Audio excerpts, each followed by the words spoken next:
Reparación de nevera General Electric. Aquí estamos enseñando una nevera General Electric, estamos enseñando el setting de la nevera. Aquí estamos enseñando. Aquí.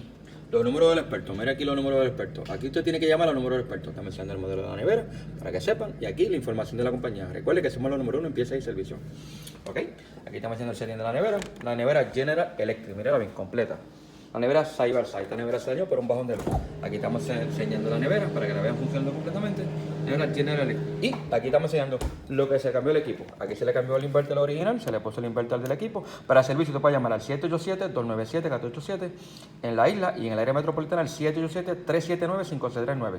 Recuerde que somos los número 1 en pieza y servicio.